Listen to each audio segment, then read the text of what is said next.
Good morning, viewer. Here's a breaking news from UK.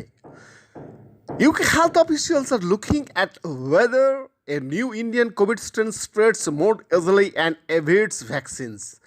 There is not yet enough data to classify it as a variant of concern, a leading scientist has said.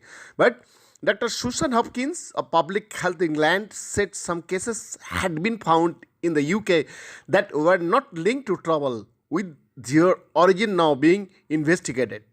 More than 70 cases have been identified in England and Scotland. It is also too soon to decide if India should be put on the government's travel red list, Dr. Hopkins said.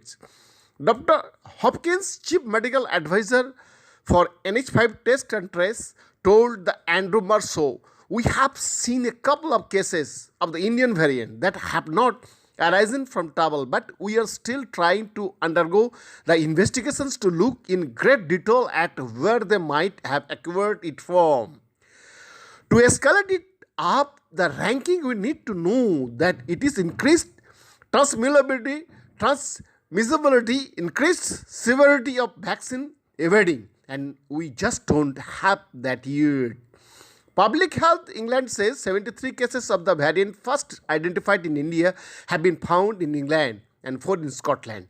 Epidemiologist Dr. Mike Teitsley said work needed to be more urgently on finding out more about the variant. He said, "I would always say when these new variants to emerge, it is concerned, and it's really important that we get as much information as we can as quickly as possible.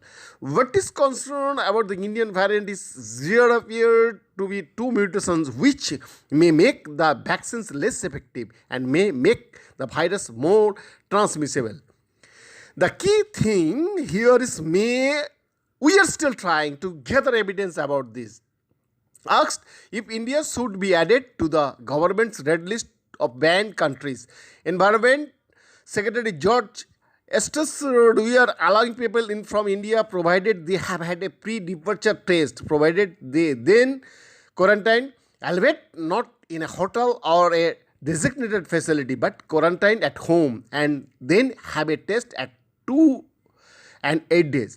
So there are quite a lot of robust tests and checks for anybody coming into the country." He said the matter was kept under regular review and the government was taking scientific advice, adding that he believed the Prime Minister's trip to India should still go ahead later this month.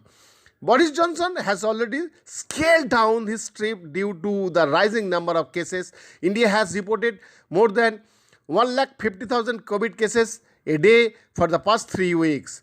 Mr. Estes also said Sky Sophie on Sunday that business needed to continue with the right precautions in place. Speaking about other variants, Dr. Hopkins told the current vaccines were not as good against the South African variant as they are against our own variant B.1.1.7 at preventing infection and transmission, and that caution was still required. But she said it was highly likely they would still be effective in reducing deaths and hospitalization. Behind the report for Shakti.